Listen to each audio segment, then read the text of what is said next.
Olá pessoal, meu nome é Fábio Pruma e hoje nós vamos estudar o livro O Espadachim de Carvão do Afonso Solano. Sim, esse livro de alta fantasia nacional que está me agradando muitíssimo.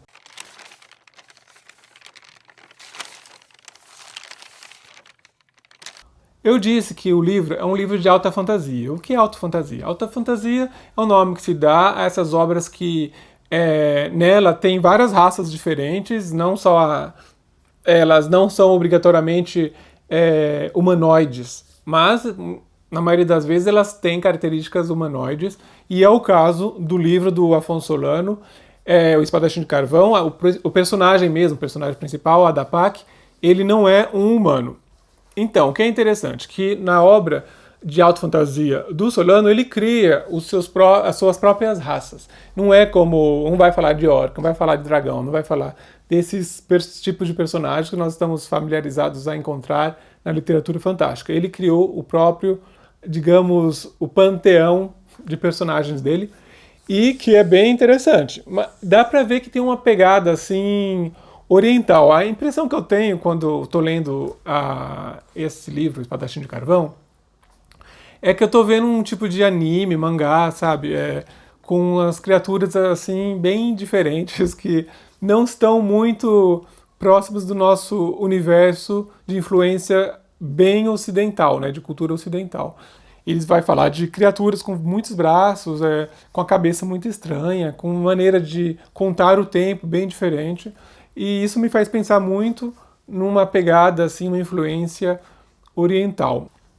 E, assim, a criatividade dele não está só nas raças, mas está na maneira de contar o tempo, que ele vai falar de ciclos. Um personagem tem 9, 3, muitos ciclos ou curtos ciclos. Isso, ter poucos ciclos não significa obrigatoriamente que a pessoa ela é criança, ela pode ser de uma raça que se desenvolve muito mais rápido que as outras. A medida também acho graça, porque não é metro, nem outro tipo de medida do nosso mundo referencial. Ele fala de cascos. Então, quando ele diz, ele compara que, por exemplo, um ser humano tem tantos cascos.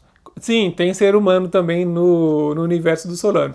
Além desse, eu acho que são 9 raças, mais ou menos, e uma delas é a raça humana. O que é interessante do Adapak? O Adapak, ele vem de um mundo que tem principalmente 4 deuses, e o Adapak é um semideus.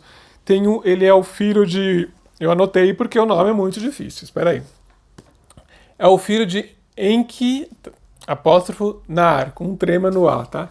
Então os nomes são bem complicados às vezes, por isso que eu tenho que sempre dar uma olhada. O Adapak, ele é um personagem que eu gosto muito, e isso que é legal quando nós nos identificamos com o personagem. Talvez o fato dele ser muito diferente fisicamente é que me deixou muito envolvido a ele. E o Adapak, ele foi criado por um casal de humanos. O humano, eu esqueci, não sei se é Batumir.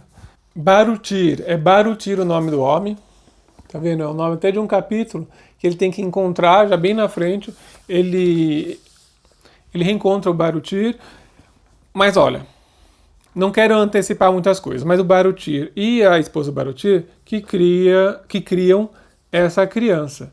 E chega um momento na história que a esposa do Barutir está doente, esqueci o nome dela, é com N.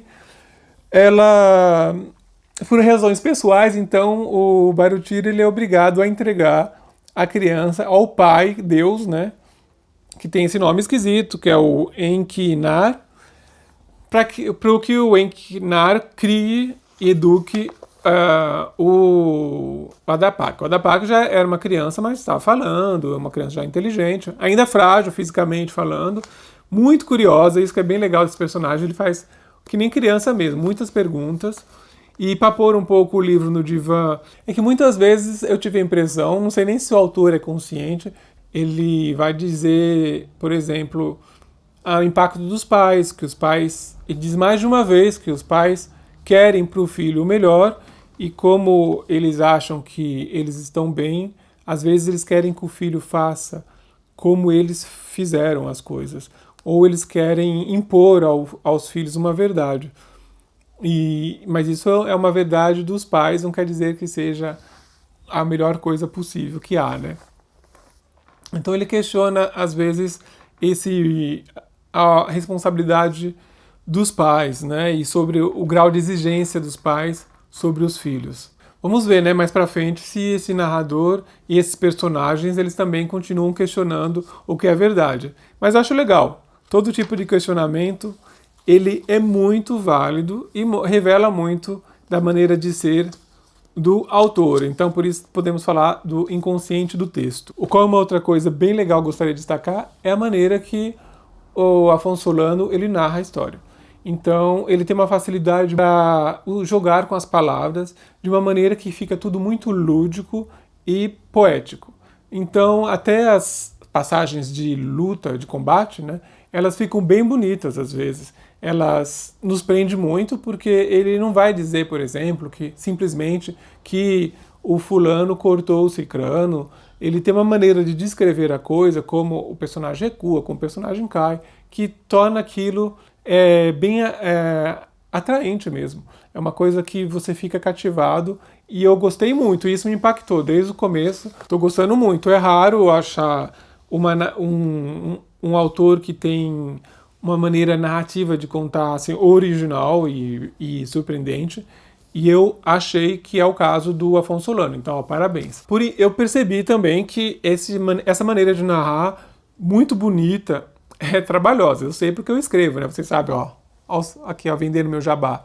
A maneira lúdica de narrar, ela já vai ficando menos presente. Ele já entra numa narrativa um pouquinho mais que eu chamo de plana. Não dá para não dizer que há muitas frases que eu acho frases impactantes, palavras assim que os personagens dizem sobre a sabedoria da vida, que elas são bem frequentes, que eu gosto muito. Eu vou citar no próximo vídeo alguns exemplos de coisas assim que nos fazem refletir.